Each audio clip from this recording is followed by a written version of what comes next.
guys! Magre-review ako ngayon. First time ko atang mag-review. Ay, hindi. Second time ko na magre-review ata ng pang-lip product. Not sure. Ang i-review ko ngayon is itong Maybelline Super Stay 10 Hours Stain Gloss. Ayan siya. And bigay lang sa akin to ng isa kong viewer. Thank you very much, sis. And ang shade niya is OM. Ang liit. Hindi ko makita. Mababasa niyo ba? Basta 110. My God. Huwag niyo na. Basta 110 kasi malabo yung mata ko. Sorry, yung salamin ko. Ayaw ko nang hanapin. Basta 110 yung nakalagay dito. Then, yung kanyang name is mahirap basahin. So, ganito yung itsura niya. Ganito yung packaging niya. Typical lip product na lip stain na, di ba, laging ganito yung packaging nila.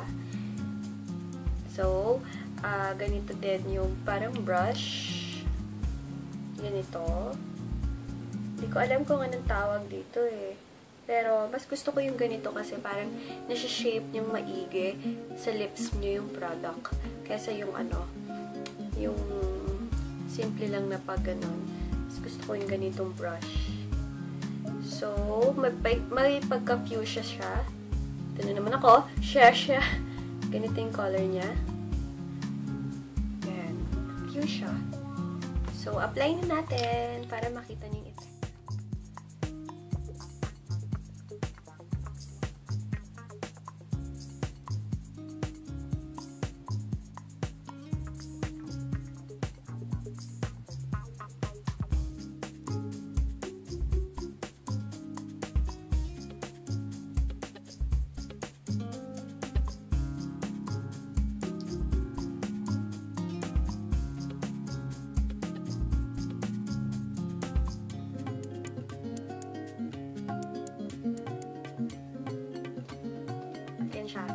So, patutuyuin ko muna ng konting oras. Ganito yung payoff niya. And sobrang ganda nito, lalong-lalo na once gusto nyo is walang makeup, naka-powder lang, gusto nyo naka-lipstick lang, okay na okay siya na product. Kasi ang ganda-ganda niya sa personal, lalo na, minsan kasi pag kunwari kumakain ako, talagang makikita mo sa may looban ng lips mo, talagang mula-mula.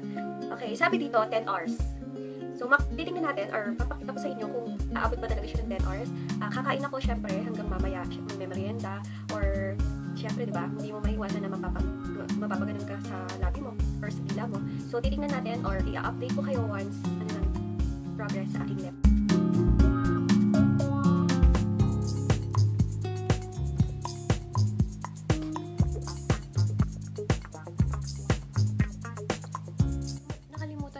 Sabihin na it's already 1:38 PM and I'll be back later. Bye! Hi guys! Update lang. And it's already 2:19 and I know minutes pa lang and may complain na ako. Kumain lang ako ng cookies and syempre uminom. Tingnan nyo. Kung makikita nyo, wala ng lip product dito sa may baba. Sa may gilid, ay, paano ko ba explain to? Basta dito lang meron. Then sa mga gilid, wala na. Kung makikita niyo. Pero sa baba, okay pa. Pero meron na siyang discoloration sa iba part. Pero dito talaga wala na. Kaya, hindi talaga siya aabot ng 10 hours. Hindi siya pang matagalan, pero yung color payoff niya is the best. Isa to sa mga favorite ko na lip stains. Diba sa mga Tony Moly, gumagamit din ako ng Tony Moly, pati sa chicken lip tint ng YC Skincare. Ganito talaga yung problema nila. Talagang dito lang naiiwan. Parang Koreana effect lang, diba? Pero, kahit hindi siya umano ng kahit 1 hour, kasi kumain naman ako, diba?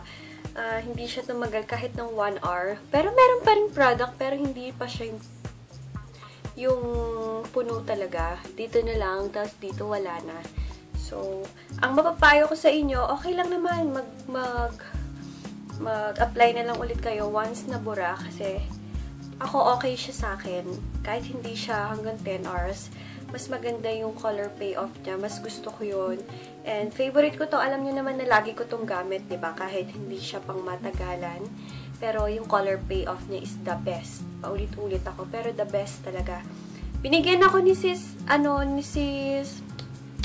ng 3 lip stains na ganito. Kaya sobrang thank you. Thank you, sis. Sasabihin ko sana. Thank you, guys. Sobrang thank you, sis. Kasi ang dami mong pinadala sa akin. And sobra kong favorite to. As in. Kaya sa mga sa mga may interested na mag-avail nito, sa Maybelline. Maybelline yung tatak niya eh. Pero, kung gusto nyong pang matagalan, apply na lang kayo lagi. Diba? So, ayan guys. Sana nakatulong or sana may natutunan kayo sa aking review ngayon. And please don't forget to like this video and subscribe. Thanks for watching, guys. Bye!